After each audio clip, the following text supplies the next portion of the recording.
Assalamualaikum warahmatullahi wabarakatuh. Pada kesempatan kali ini, kami dari kelompok 7 Hukum Pemda akan menyajikan materi tentang pemaknaan otonomi daerah dalam pembagian urusan antara pemerintah pusat dan daerah. Bagaimana pemaknaan otonomi daerah dalam pembagian urusan antara pemerintah pusat dan pemerintah daerah? Guna mencapai pada tujuan negara yang berdaulat dan memberikan sistem pemerintahan yang good governance, maka pemberian kewenangan dari pemerintahan pusat menjadi hal yang masuk akal, selaras dengan amanat konstitusi pada pasal 18A Undang-Undang Dasar Negara Republik Indonesia tahun 1945. Hubungan wewenang antara pemerintah pusat dan pemerintah daerah baik di provinsi, kabupaten, atau kota diatur dengan undang-undang dengan memberikan perhatian secara lebih kepada kekhususan dan keberagaman daerah.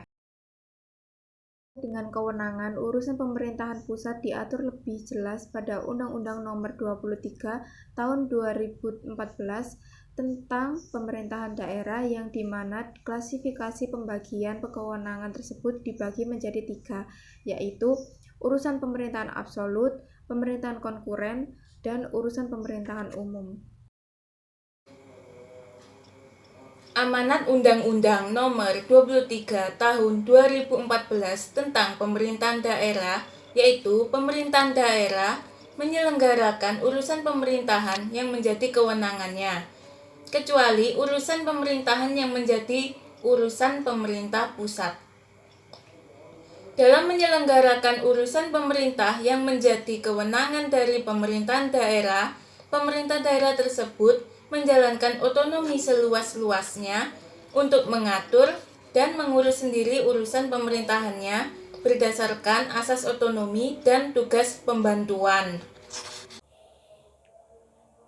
Pada bagian berikutnya saya akan menjelaskan definisi otonomi daerah. Otonomi daerah adalah kewenangan daerah otonom untuk mengatur dan mengurus kepentingan masyarakat setempat menurut prakarsa sendiri berdasarkan kepentingan masyarakat setempat menurut prakarsa sendiri berdasarkan aspirasi masyarakat sesuai dengan peraturan perundang-undangan yang berlaku. Baik, dan selanjutnya adalah pengertian pemerintah daerah menurut Undang-Undang Nomor 32 Tahun 2004. Pengertian pemerintah daerah dapat ditemui pada pasal 1 angka 2 Undang-Undang Nomor 32 Tahun 2004 yang menyatakan pemerintah daerah adalah penyelenggara urusan pemerintahan daerah yang akan dilaksanakan oleh pemerintah daerah dan DPRD yang menurut asas otonomi dan tugas pembantuan dengan prinsip otonomi seluas-luasnya dalam sistem dan juga prinsip negara kesatuan Republik Indonesia sebagaimana yang diatur dalam Undang-Undang Dasar Negara Republik Indonesia tahun 1000. Berikut 6 dasar hukum mengenai otonomi daerah. Yang pertama ada Undang-Undang Nomor 23 Tahun 2014 tentang pemerintahan daerah yang berupa revisi dari Undang-Undang Nomor 32 Tahun 2004. Kemudian ada Undang-Undang Nomor 33 Tahun 2004 tentang perimbangan keuangan antara pemerintahan pusat dan pemerintahan daerah. Kemudian yang ketiga ada Undang-Undang Nomor 32 Tahun 2004 tentang pemerintahan daerah. Kemudian ada TAP MPR RI Nomor 4 atau MPR 2000 tentang rekomendasi kebijakan pemerintah dalam menyelenggarakan otonomi daerah.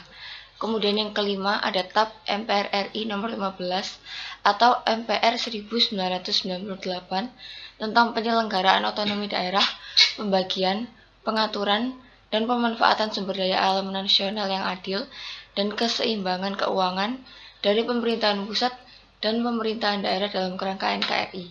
Kemudian yang terakhir, adanya Undang-Undang Dasar Negara Republik Indonesia 1945 Pasal 18 ayat 1-7, juga ayat 18A 1-2 dan juga 18B 1-2. Di sini saya akan membahas mengenai ruang lingkup pemerintah daerah. Ruang lingkup pemerintah daerah terdapat dalam pasal 3 ayat 1 dan 2 Undang-Undang Nomor 32 Tahun 2004, yakni pemerintah daerah provinsi terdiri atas pemerintah daerah provinsi dan DPRD provinsi. Pemerintah daerah kabupaten atau kota terdiri atas pemerintah daerah kabupaten atau kota dan DPRD kabupaten atau kota. Hak diatur dalam pasal 21, yakni salah satunya mengatur dan mengurus sendiri urusan pemerintahannya memilih pimpinan daerah, mengelola aparatur daerah, mengelola kekayaan daerah, dan lain sebagainya. Berikutnya ada kewajiban yang diatur dalam pasal 2, yakni melindungi masyarakat, menjaga persatuan, kesatuan, dan kerukunan nasional serta keutuhan NKRI, meningkatkan kualitas kehidupan masyarakat, dan mengembangkan kehidupan demokrasi dan lain sebagainya. Pemerintahan konkuren. Undang-Undang Nomor 23 Tahun 2014 tentang Pemerintahan Daerah mencabut Undang-Undang Pemerintahan Daerah yang lama, yaitu Undang-Undang Nomor 32 Tahun 2004. Kemudian Undang-Undang Nomor 23 Tahun 2014 menegaskan eksistensi urusan pemerintahan konkuren yang dibagi bersama antara pemerintahan pusat dan daerah sesuai cakupan penyelenggaraan pemerintahannya. Dan selanjutnya, urusan pemerintahan konkuren yang menjadi kewenangan daerah terdiri atas urusan pemerintahan wajib dan urusan pemerintahan pilihan. Yang pertama, urusan pemerintahan wajib.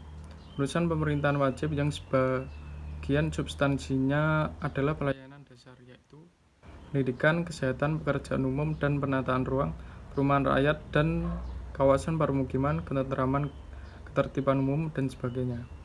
Urusan pemerintahan wajib yang tidak berhubungan dengan pelayanan dasar, tenaga kerja, administrasi kependudukan dan pencatatan sipil, pemberdayaan masyarakat dan desa, dan sebagainya. Yang kedua, urusan pemerintahan pilihan, yaitu kelautan dan perikanan, pariwisata, pertanian, perdagangan, energi dan sumber daya mineral, kehutanan, perindustrian, dan transmigrasi. Dalam Undang-Undang 23 tahun 2014, pembagian kewenangan yang bersifat konkuren dilaksanakan dengan memperhatikan kriteria-kriteria tertentu yang diatur dalam undang-undang. Dengan adanya pengaturan pembagian kewenangan tersebut, maka akan memperjelas kedudukan masing-masing tingkatan pemerintahan dan menghindari munculnya berbagai konflik karena didasari kepada prinsip keadilan dalam bingkai Negara Kesatuan Republik Indonesia. Pembagian kewenangan tersebut juga mengatur pembagian kewenangan antar kabupaten atau kota dalam suatu provinsi. Pelaksanaan urusan pemerintahan konkuren, tujuan utamanya adalah untuk mewujudkan kesejahteraan masyarakat, di mana cara untuk mewujudkan kesejahteraan masyarakat tersebut dilakukan melalui pemenuhan hak-hak masyarakat dalam kelangsungan hidupnya. Oleh karena itu, baik pemerintahan pusat, pemerintahan daerah, serta Dewan Perwakilan Rakyat yang berkedudukan di pusat dan di daerah perlu menentukan dalam kebijakannya kebutuhan utama yang diperlukan oleh masyarakat dan berupaya untuk mencegah terjadinya konflik kepentingan di dalam masyarakat sebagai akibat dari aspirasi yang tidak dapat segera dipenuhi dan kepentingan lainnya yang belum bisa dilaksanakan karena masih perlu banyak sekali dikaji dan dibahas oleh pemerintahan baik pusat maupun daerah secara cermat dan teliti agar nantinya pun bermanfaat bagi kehidupan masyarakat itu sendiri sehingga terwujudlah tujuan utama dari pelaksanaan urusan pemerintahan konkuren yaitu kesejahteraan masyarakat.